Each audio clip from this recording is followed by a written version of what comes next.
The diner was almost empty that night, save for the clinking of forks and the faint hum of the old jukebox in the corner. Clara wiped down the sticky counter for the 5th time, her hands aching after a 10-hour shift. Bills were piling up at home, and the tips she earned here barely kept the lights on. But she smiled anyway, because that's what you did when you were the waitress at Mel's diner. At 9:15 p.m., the door dingled, and in walked a man who carried himself like he owned the whole place, tall, well-dressed in a suit that didn't match the greasy smell of pancakes and coffee, and with the air of someone who thought the world owed him something. His name was Gregory, though Clara didn't know that yet. He sat in her section, didn't look up, just barked, "Coffee. Black. And hurry, will you? I don't have all night." Clara forced a polite nod, poured his cup, and brought over the menu. "Kitchen closes in 20, sir, so if you'd like food, yeah, I'll take the steak. Medium rare. And make it fast. None of that overcooked junk, got it?" Her lips pressed into a thin line. Steak. At a roadside diner. At closing time. She knew the cook would roll his eyes, but she took the order anyway. While she waited for the food, Gregory pulled out his phone, talking loudly about stock options, real estate, and how everyone else was too broke or too lazy to keep up with him. 2 truckers at the counter exchanged glances. Clara just kept topping off coffee cups. She'd learned long ago not to take things personally, but when his food came out, Gregory's complaints grew louder. "This is steak? Looks like dog food. And the service? Don't even get me started. Took forever. What are you all, half asleep back there?"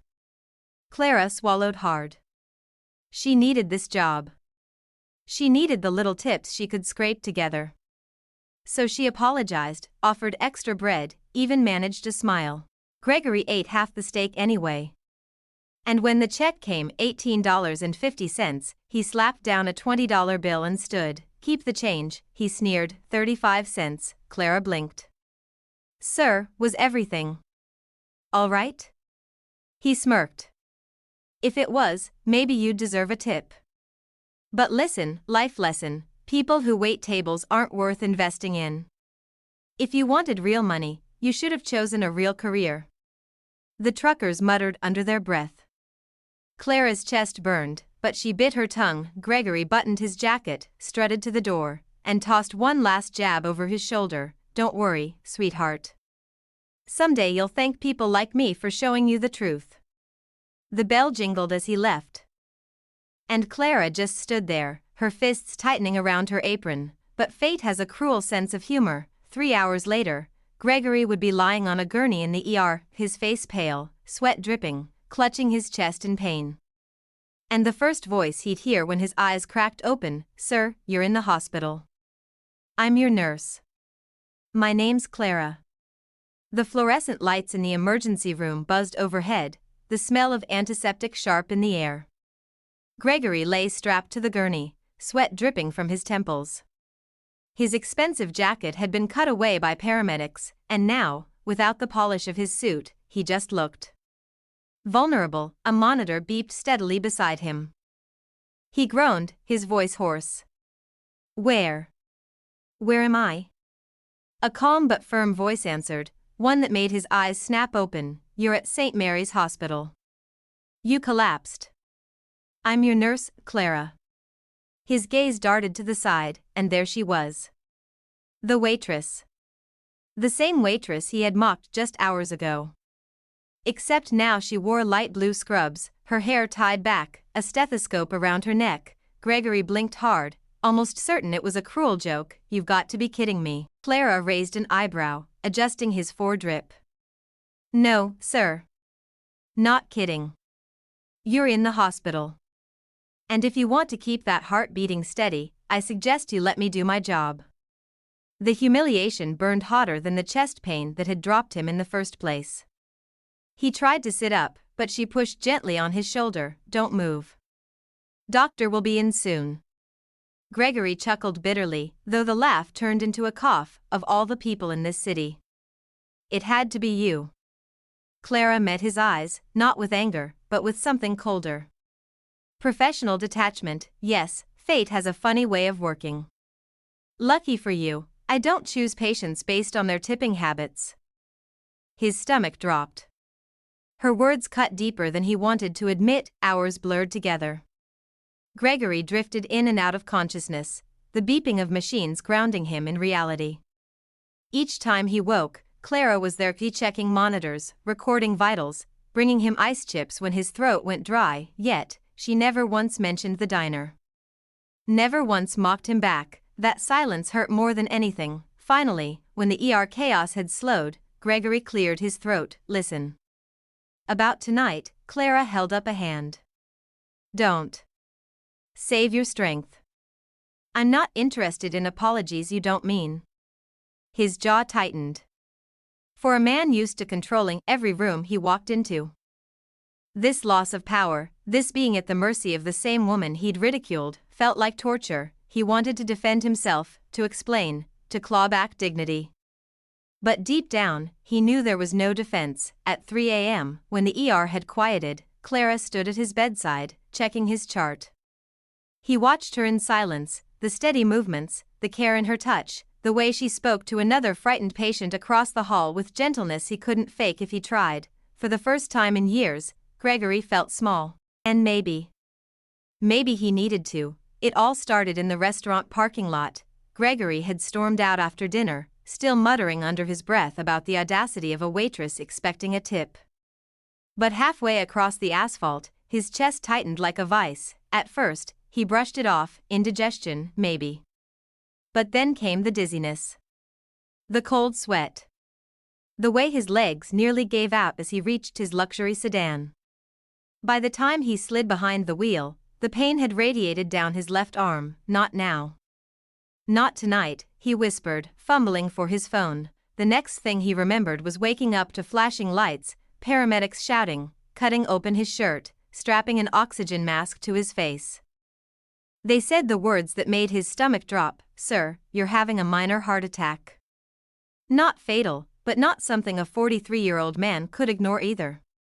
Years of stress, late nights, skipped meals replaced by greasy ones, and a stubborn refusal to waste money on health nonsense had caught up to him, and that's how he landed here, in the ER, under the care of the woman he had mocked hours earlier. The next morning, sunlight streamed through the blinds of his hospital room.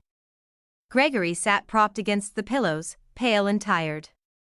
His bravado was gone. In its place was a man who looked human. When Clara came in with his breakfast tray, he cleared his throat. Clara. Wait. Please. She stopped, setting the tray down. Her arms folded across her chest. What is it? He hesitated, then sighed. I owe you an apology. A real one this time. Last night, at the diner. I was rude. No, worse than rude. I was cruel. Clara's face softened slightly, but her guard stayed up. And what made you realize that? The heart attack or the hospital gown? Gregory chuckled dryly. Both, I guess. Life has a way of knocking a man down when he gets too full of himself. Silence lingered between them. Gregory stared at his hands, fumbling with the thin blanket. The truth is, I've spent so long thinking money makes me better than people. That hard work is for others. But lying on that gurney, helpless, I realized something. All that cash I brag about? It couldn't save me. You could. Clara's lips parted slightly. For the first time, she heard not arrogance, but sincerity. She pulled up a chair, slowly sitting. You know. You're not the first to underestimate me. People see the waitress uniform, or even these scrubs, and they assume I don't matter. That I don't work hard. But every shift, I'm running between tables or patients, trying to pay rent. Trying to keep my younger brother in school. Respect is the one thing I ask. And last night. You took that away. Gregory's chest ached, and not from his heart, I know. And I'm sorry. Her eyes searched his face, weighing whether to believe him. Finally, she sighed, words are easy. Change is harder. He nodded. Then let me prove it. For the rest of his stay, Gregory changed. He thanked the cafeteria worker who delivered his meals. He listened patiently to the young intern doctor fumbling through explanations. He even cracked a joke with the janitor mopping his floor, Clara noticed. Slowly, cautiously, she allowed herself to see him as more than the arrogant man from the diner. One night, as she checked his chart, Gregory said quietly, "You know, Clara, I used to think success was about how many people served me. But maybe it's about how many people I can serve." That line made her pause. She didn't say anything, but her smile said enough. 2 weeks later, Gregory was cleared to go home. His heart was still fragile, but the doctors assured him that with diet, exercise, and stress management, he could live a long life. Clara was the nurse on duty when his discharge papers came through. She walked into the room with a clipboard tucked under her arm. "Well, looks like you're free to go," she said, offering him a small smile. Gregory gave a playful wince. "Free, but not the same man who came in." She chuckled lightly. "We'll see." He signed the forms, gathered his things, and walked slowly beside her to the hospital's front doors.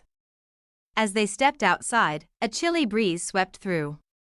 Clara was about to turn back when something happened that made her pause. A frail elderly man dropped his grocery bag right on the sidewalk. Oranges and cans rolled in every direction. A few people glanced but kept walking. Gregory didn't hesitate. Still in his discharge clothes, with his hospital wristband dangling, he bent carefully, mindful of his chest, and started picking up the items. "Here you go, sir," he said, placing the groceries gently back into the bag. The old man's hands trembled as he took it. "Thank you, son. God bless you."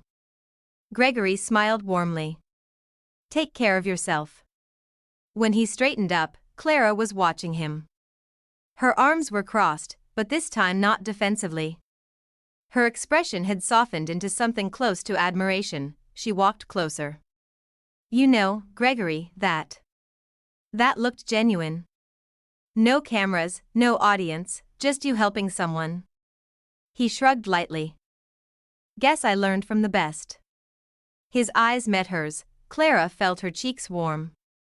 She quickly looked away, but inside, her heart softened in a way she hadn't expected. In the weeks that followed, Gregory made good on his promise to change. He showed up at the diner one evening, not for the food, but to leave a $100 tip for the entire staff. He quietly donated to a local nursing program, Clara's program, so other hard-working nurses could get scholarships. But more than anything, he carried himself differently. The arrogance was gone, replaced by humility. He'd gone from a man who once thought kindness was weakness to someone who understood it was strength. One evening, Clara was closing her shift when Gregory walked into the hospital lobby, this time as a visitor, not a patient. He carried 2 cups of coffee. "For you," he said, handing one over. She accepted it slowly. "What's the occasion?" Gregory smiled. "No occasion.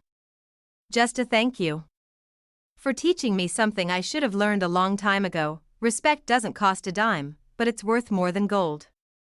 Clara held his gaze for a long moment, then finally gave him the smile she had once reserved only for the kindest of patients. "Then maybe you really have changed." Gregory chuckled. "Guess it took a heart attack and a waitress turned nurse to finally fix mine." They both laughed softly. And in that laughter, there was no sting of the past, only the quiet beginning of something new. Moral: respect costs nothing, but its value can change lives, including your own. The end. My name is Temille Deebs.